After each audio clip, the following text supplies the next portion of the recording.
Don't be your worst enemy. You are either your best friend or your worst enemy. I'm working a sales job and now I'm pretty good at it. But there used to be a time when I was not, because I was thinking negative about making a sale. So I was in the sales convo.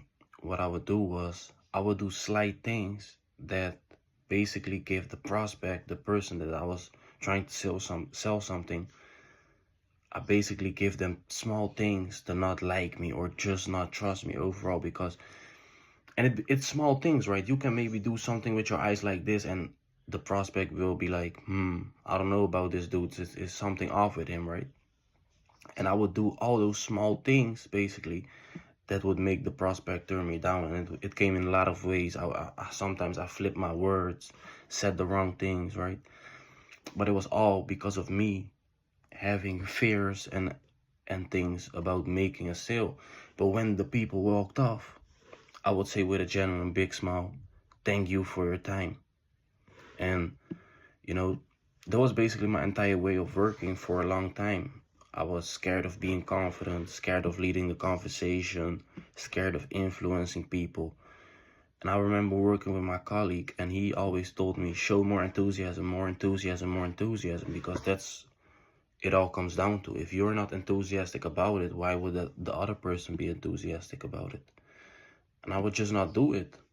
But then one time he saw me end the conversation, right? He saw me end the conversation with a lot of enthusiasm. Like I said, I would say with a big smile, thank you for your time. And then he told me, if you had that same enthusiasm during the start and middle of your convo, you would have got the sale.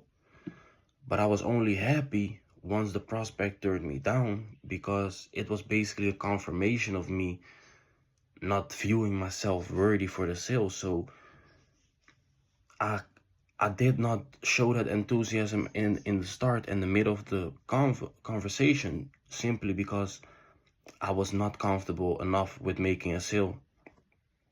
So in that way, I was being my worst enemy. I was thinking negative about me being confident and making money in order to survive. Yet at the same time, I was going to the store and giving everybody else my money. I was thinking negative about making money in a world full of money. And by doing that, I was losing, because without money, this world is nothing. And this is not the point of the video, right? This is just an example of making money, but this concept of being your worst enemy applies to everything in life.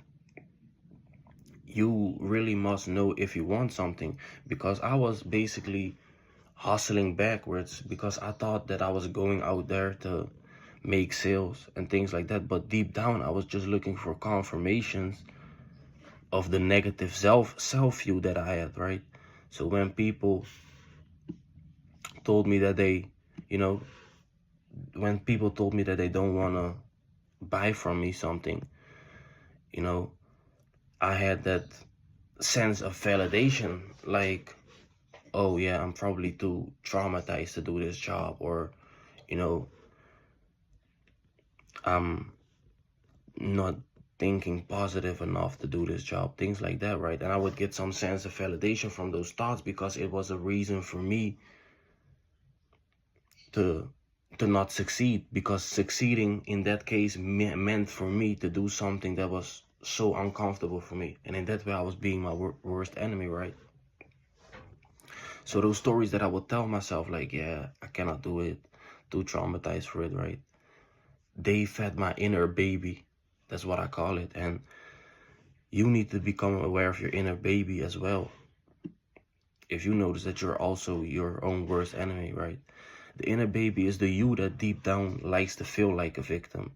The you that feels more like a loser than an actual winner.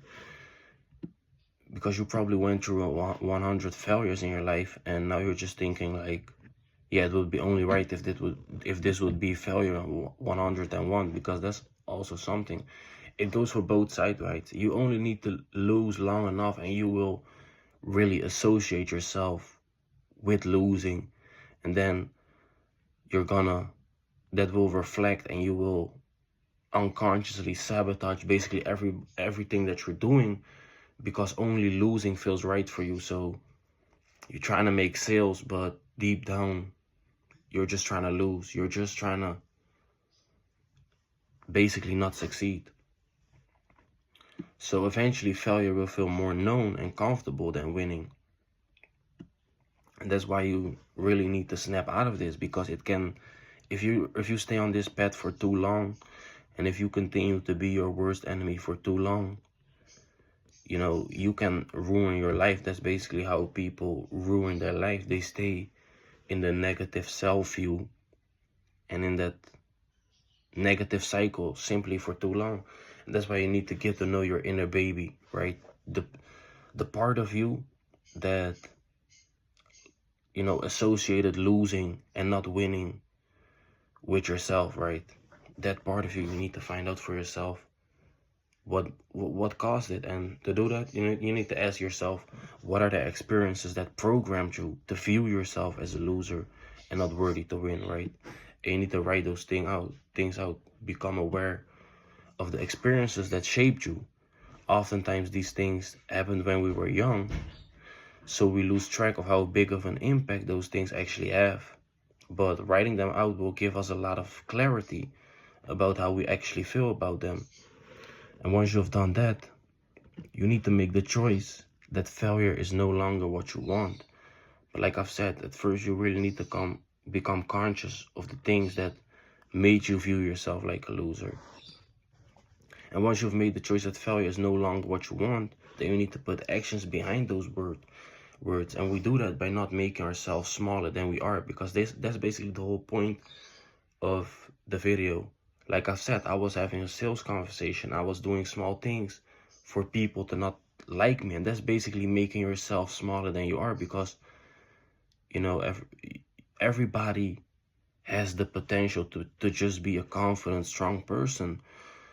But you automatically lose if you know, when you're walking on the streets and you just look at the ground and you're having conversations, you're not looking people in the eyes, things like that, then you're making yourself smaller than you are. You're not taking enough space in this world to be like, yo, I'm Jarani son, I'm this person, and I'm likable, I'm trustable, I'm a good person, things like that, you know. And that can only come from not making yourself smaller than you are.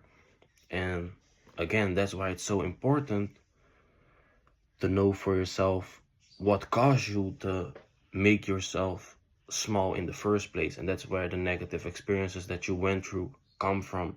That's why it's important to become aware of those things, you know. Write them out, like I said. That's where just most failure, you know, comes from that making yourself smaller. So whenever you're trying to talk with somebody, hold more eye contact. Whenever you're walking, don't just look at the ground and avoid people. Or, you know, when people tell you to do something and you don't want to do it, say no. You know, that's also a big part of it. Learn to say no. And whenever you're walking, try to gaze around instead of being in your own world of negativity, you know. Try to look for things in life that are positive. There's also something. Negativity creates more negativity, and then you go outside and think it's a negative world, when in fact it's just your thinking that's negative. So be clear with your intentions. Know what you want. When you want something from somebody, ask it directly. Don't beat around the bush. Don't give them a chance to view you like, oh, this person does not really want it. Why is he not asking directly? Why is this person not coming off as genuine? So I gave the example of making a sale. So when I'm gonna use that example again. So if you want to make a sale, know for yourself that, okay, this is my intention, and say to yourself, I'm gonna make that sale, and I'm not gonna allow myself to fail because of my own fears, because that's what I do. Well, that's what I did, right? I didn't even give the prospect a chance to think about if they want to buy it. I just gave them something to not buy it. Let the situation at hand determine the outcome, but make sure that you let no doubt on the table because of you being your worst enemy. Whenever you're asking for a sale, let that person, the prospect, decide whether they will buy from you or not. And at least give them a chance to like you and potentially buy from you by just not breaking yourself down. And that comes from those small things, right? That comes from those small things. And it all starts with being okay with, okay, I probably went through a lot of failure. I probably had a huge negative self-view, but I'm no longer gonna allow that to sabotage my life. So that's also something. You will probably still be aware of your previous negative thinking, but now it's from a different perspective, because now you know it's just old programming and it's not right for you to continue to live like that with that negative self-view.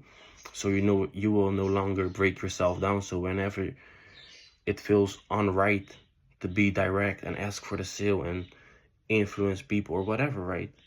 Just know that you only find it uncomfortable because you're actually trying to win this time, and you're not, and you're no longer doing the comfortable failure, right? Because it's comfortable when you need to fail, because when you fail, you don't have to put yourself in new situations, because you can just fail at the start. So you don't have to go to the middle of this conversation. You don't have to come to the end of this conversation, because at the start you already give them something to, so that they see you as a failure and not, like you. So, don't be your worst enemy in that case. And there was just an example of sales, but it goes like this in all parts of life. Whether you want to start a business, don't sabotage yourself. Whenever you're going up to somebody to talk, don't sabotage yourself. Become your best friend, because that's the only option you have. You're either your worst enemy or your best friend. Make the choice how you want to view yourself. Which connection do you want to have with yourself? What are the things that you want to achieve? And if you know that it's success that you want to achieve, then you know that the only option you have is to actually become your best friend.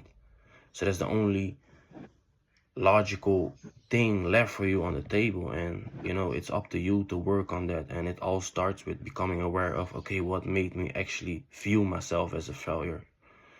So I thank you for your time, and my name is Jiraini-san. See you at the next video.